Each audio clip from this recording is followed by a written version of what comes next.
আসসালামু আলাইকুম বন্ধুরা, আশা করি সবাই ভালো আছে। আমি আলহামদুলিল্লাহ ভালো আছি। আজকে আমরা কথা বলছি একটা ইম্পর্টেন্ট টিপস নিয়ে, that is qualities and skills of a good communicator. আমরা জানি লাইফ ইজ এ গেম। খেলা লক্ষ্য করবেন সকল প্লেয়ারই গুরুত্বপূর্ণ, but every player is not a good player.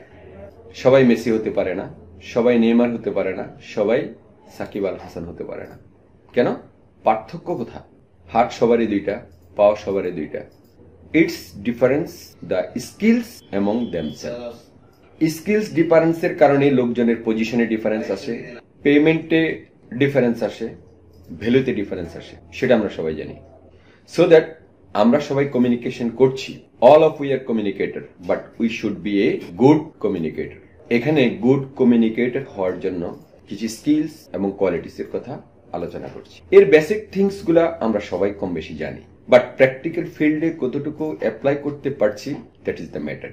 An effective communicator is someone who conveys their message thoroughly and receptive and responsive to others. It is the ability to convey information to another effectively and efficiently. Skill development, career development নিয়েও ইতিপূর্বে বেশ কয়েকটি video upload দিয়েছি। আশা করি যাদের প্রয়োজন মনে করেন তারা দেখে নেবেন। এখানে শুধু কমিউনিকেটর এন্ড কমিউনিকেশন নিয়ে কথা বলছি।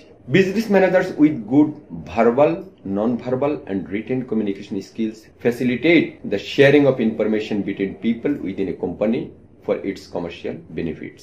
Communication verbal, non-verbal and written সবকিছুতেই গুড হতে হবে, মডার্ন হতে হবে। Those who are good communicator speak in clear, direct manner using easily understand language.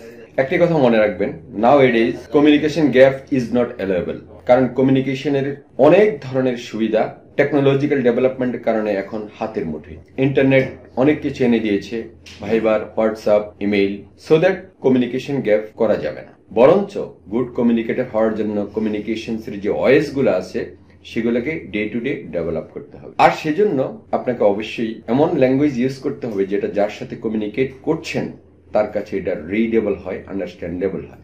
একটা এক্সাম্পল, আপনি ডে লেবারদের সাথে কমিউনিকেট করছেন, কাউন্সিলিং করছেন, আপনি ইংলিশে কথা বলছেন, তাহলে তারা বুঝবে? সেটা চিন্তা করতে হবে। So the qualities of a good communicator, be authentic, honest and open. এক্ষেত্রে কোনো বিকল্প নেই, অথেন্টিসিটি অ্যান্ড অনেস্টির কোনো বিকল্প নেই। একজন মানুষের কথা, একজন মানুষের বক্তব্য তখনই সেটা অডিয়েন্সের কাছে, ফলোয়ারদের কাছে, অ্যাসোসিয়েটসদের কাছে গ্রহণযোগ্য হবে if he is honest and authentic and open. Be engaging, interesting and approachable. আপনি সিনিয়র হয়েছেন, ম্যানেজার হয়েছেন, বস হয়েছেন, সব সময় ওভার মোডে থাকবেন, অ্যাডমিনিস্ট্রেটিভ মোডে থাকবেন, সেটা না। কিছু কিছু সময় কলিগদের সাথে, টিম মেম্বারদের সাথে একটু ইজি মোডে থাকতে হবে, এঙ্গেজিং মোডে থাকতে হবে এবং এনজয়েবল মোডে থাকতে হবে। ধরুন আপনি পিকনিকে গেলেন অথবা ইয়ারলি এনজয়েবল রিক্রিয়েশন প্রোগ্রাম, সেখানে আপনি খুব ভাব ধরে থাকলেন, তাহলে অ্যাসোসিয়েটরা, টিম মেম্বার্সরা আপনাকে গুড কমিউনিকেটর বা গুড বস হিসেবে, গুড লিডার হিসেবে মনে করবে না। Listen actively, attentively with understanding. আপনি যার কথাই শুনছেন, যখন শুনছেন অ্যাক্টিভলি এন্ড অ্যাটেন্টিভলি শুনবেন, মনোযোগ সহকারে শুনবেন এবং বুঝতে চেষ্টা করবেন। আর তখনই আপনি যখন বলবেন, আপনাকে আরেকজন মনোযোগ সহকারে শুনবে এবং বুঝতে চেষ্টা করবে। Use appropriate body language and facial expressions. আপনি যখন কথা বলছেন বডি ল্যাঙ্গুয়েজটা যাতে প্রফেশনাল হয়। প্রফেশনাল বডি ল্যাঙ্গুয়েজ নিয়ে আলাদা একটি ভিডিও অলরেডি দিয়েছি, সেটা নিয়ে এখন আর কথা বলবো না। Maintain good eye contact and show empathy. যার কথা শুনবেন বা যাকে বলবেন চেষ্টা করবেন প্রপার আই কন্ট্যাক্ট করার জন্য। আপনি 50 জনের সামনে কথা বলছেন, সবার চোখের দিকে আপনি তাকিয়ে কথা বলতে পারবেন না, বাট আপনি এমন একটা মোডে থাকবেন যাতে অডিয়েন্স বুঝতে পারে যে আপনি সবাইকে দেখছেন এবং যেখানে প্রয়োজন এমপ্যাথি, সহানুভূতি দেখানোর চেষ্টা করবেন। আপনার অ্যাসোসিয়েটস অ্যাবসেন্ট করেছে, ডেকে একবারে রাগান্বিত স্বরে কথা বললেন, তা কিন্তু না। চিন্তা করেন সে যে অ্যাবসেন্ট করলো কেন? Is there any valid reason? যদি অ্যাকসেপ্টেবল রিজন হয় তাহলে সেটাকে অবশ্যই কনসিডারেশন আনার চেষ্টা করবেন। Communication skills is very essential for working success. আপনি যেখানে কাজ করছেন, যেটা আপনার জব প্লেস, সেখানে অবশ্যই আপনি সাকসেস হতে হবে। সবাই সাকসেস হতে চায়, সেজন্য আপনার কিছু স্কিল থাকতে হবে to be a good communicator. Active listening, যেটা নিয়ে কথা বলছি, মনোযোগ সহকারে শোনা। আপনাকে একজন কথা বলছে, আপনি অন্যদিকে তাকিয়ে থাকলেন, এদিকে তাকিয়ে থাকলেন, বা আর একটা কাজ করছেন, মোবাইল ফোনে চ্যাটিং করছেন, this is not good. Non verbal communication চেষ্টা করবেন রিটেন করার জন্য। ভার্বাল কথা অনেক সময় সেটা প্রুফ থাকে না, বা মানুষ অনেক সময় ভুলে যায়। বাংলা একটা কথা আছে, যদি থাকে লেখা হবে আবার দেখা। সুতরাং আপনি ভার্বালি কোনো কিছু বলছেন করছেন সেটা আইন সিদ্ধ ডকুমেন্টারি নয়। চেষ্টা করবেন একটু রিটেন মেনটেন করার জন্য। এটার অনেক ওয়ে আছে, যেমন SMS, হোয়াটসঅ্যাপ, ভাইবার মেসেজ, সেটা একটা রিটেন ডকুমেন্ট। আপনি কারোর কাছ থেকে কোনো কমিটমেন্ট নিচ্ছেন বা কাউকে কোনো কমিটমেন্ট দিচ্ছেন, try to be in written.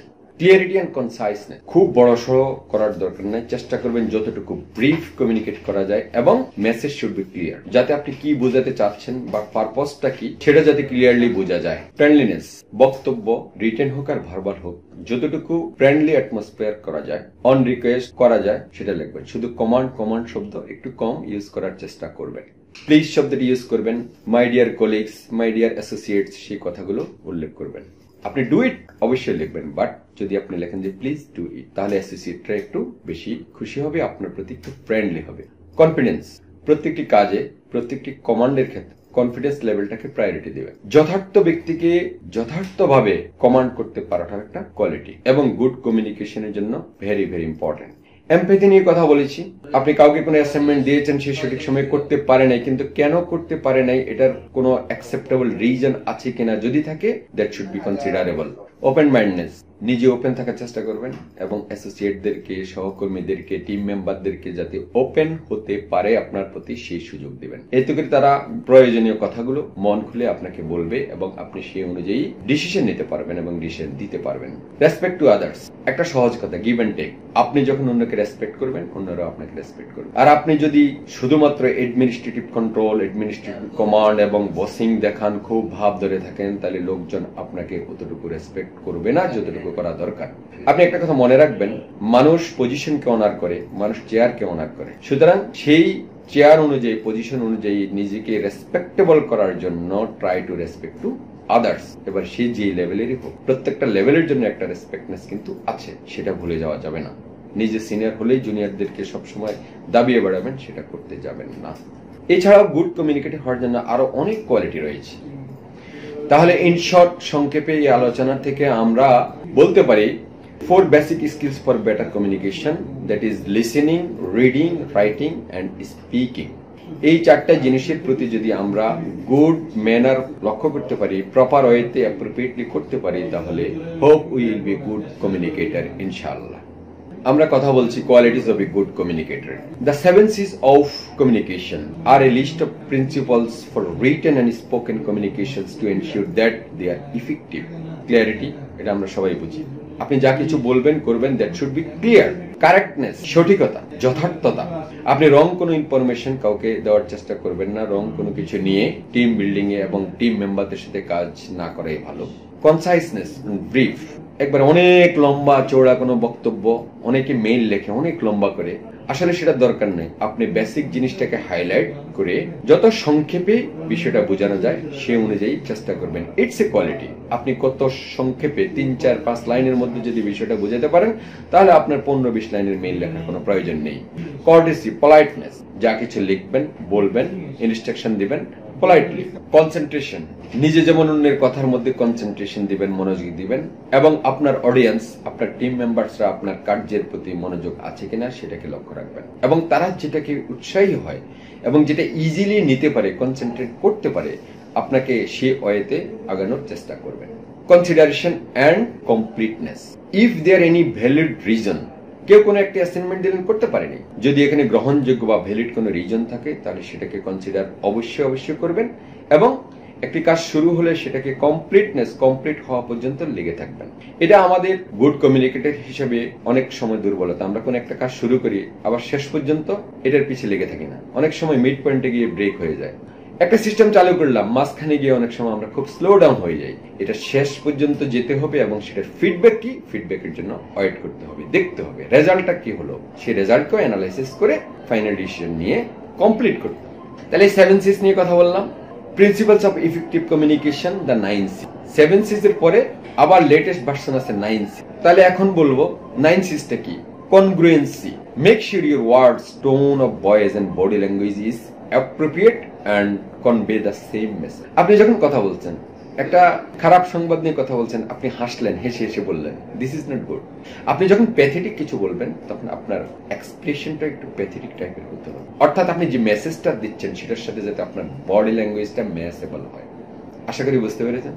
Then concise and brief, এটা নিয়ে কথা বলেছি। যা কিছু বললেও সংক্ষেপে বলার চেষ্টা করবেন। কোনো কিছু লিখলেও যতটুকু সংক্ষেপ করা যায়। কোনো মেইল কমিউনিকেশনের ক্ষেত্রেও একটা জিনিস চিন্তা করবেন, আপনার সিনিয়র আপনার চাইতে বিজি, খুব লম্বা চড়া বক্তব্য পড়ে ওনাদের সময় নষ্ট করার প্রয়োজন নেই। বেসিক জিনিসটাকে ইন শর্ট ইন ব্রিফ লিখবেন। ক্ল্যারিটি, এটা যাতে ক্লিয়ার হয়, যথার্থ হয়। আননেসেসারি কোনো কিছু বক্তব্য আনবেন না এবং আননেসেসারি কোনো কিছুকেই রিটেন কমিউনিকেশনের ক্ষেত্রে সেটা উল্লেখ করবেন না। কনসিস্টেন্সি, রিলায়েবিলিটি, আপনার কাছ থেকে একটা মেসেজ পেয়ে আপনার সিনিয়র একটা ডিসিশন নিতে পারে, একটা লং টার্ম ডিসিশন নিতে পারে। সুতরাং আপনার যে মেসেজটি সেটা যাতে রিলায়েবল হয়, এটা যাতে কোনো সন্দেহ না থাকে, সন্দেহ মুক্ত হয়। আপনি মনে রাখবেন আপনার ডাটা নিয়ে যাতে একটা বড় লং টার্ম ডিসিশন নিলে সেটা যাতে পজিটিভ রেজাল্ট আনার মতো হয়। কনসিডার ইউর অডিয়েন্স, আপনার অডিয়েন্স কি চায়, অডিয়েন্স কেমন চায় সেটাকে একটু কনসিডার করবেন। এবং আপনি যাদের উদ্দেশ্যে বক্তব্য রাখছেন, যাদের উদ্দেশ্যে আপনি মেইল লিখছেন, সেই অডিয়েন্সকে আপনি কনসিডার করবেন। ফর এক্সাম্পল, আপনি হ্যান্ডলারদের সাথে, লোডারদের সাথে, লেবারদের সাথে কথা বলছেন হেলথ এন্ড সেফটি নিয়ে, ওয়ার্ক প্লেস সেফটি নিয়ে। এখানে আপনি থ্রুলি ইংলিশে বক্তব্য দিচ্ছেন, তাহলে কি হবে? রেজাল্ট ভালো হবে, ওরা বুঝবে। এরপরে ওরা বলবে স্যার কি না কি বললো, কিছুই বুঝলাম না। সুতরাং আপনাকে অডিয়েন্স কনসিডার করতে হবে। আপনি লোয়ার ক্লাস হ্যান্ডলারদের সাথে, লোয়ার ক্লাস ওয়ার্কারদের সাথে কথা বলার সময় আপনাকে চেষ্টা করতে হবে ভিডিও ক্লিপ বা ছবি দেখিয়ে বোঝানোর জন্য। তাহলে অবশ্যই তার লোকাল ল্যাঙ্গুয়েজে যাতে সে বুঝতে পারে সেটাকে ফলো করার চেষ্টা করবেন। কন্টেন্ট, আপনি যে কন্টেন্ট করছেন সেটা যাতে আপনি নিজেও আগে স্যাটিসফাই হবেন, দেন আপনার অডিয়েন্সকে স্যাটিসফাই করার চেষ্টা করবেন। অলওয়েজ প্লিজ থাকার চেষ্টা করবেন এবং এমন ভাবে ডিসিশন নেবেন যাতে ডিসিশনটা ফ্রুটফুল হয়, যাতে আপনার অডিয়েন্সও স্যাটিসফাই হতে পারে এবং আপনি স্যাটিসফাই হতে পারেন। কন্টেন্ট যদি সময়োপযোগী হয় তাহলে এটা সবাই এটাকে ইজিলি নিবে, হ্যাপিলি নিবে, হেলদি অ্যাকসেপ্ট করবে। সেই কথা মনে রাখবেন। চেক ফর আন্ডারস্ট্যান্ডিং, আপনি লিখছেন, বলছেন, যা কিছু করছেন, এভরিথিং শুড বি আন্ডারস্ট্যান্ডেবল।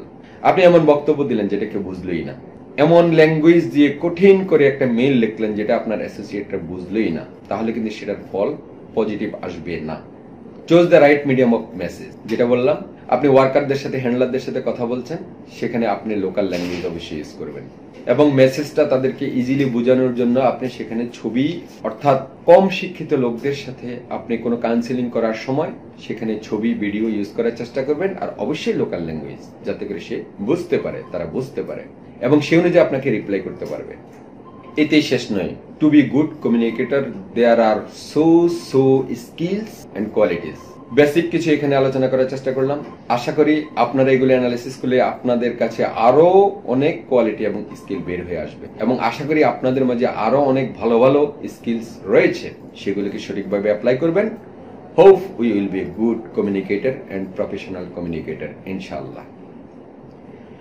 আপনার সময় অতি মূল্যবান, সময়কে কাজে লাগান। Keep in touch with learning, নতুন কিছু জানার চেষ্টা করুন, শেখার চেষ্টা করুন এবং নতুন ভাবে অ্যাপ্লাই করুন। এরপরে যদি কারো কোনো প্রশ্ন থাকে, প্রশ্ন রাখুন আপনার কমেন্টস বক্সে, উত্তর দেওয়ার চেষ্টা করব ইনশাআল্লাহ। Thanks to all my followers and friends. আল্লাহ হাফেজ।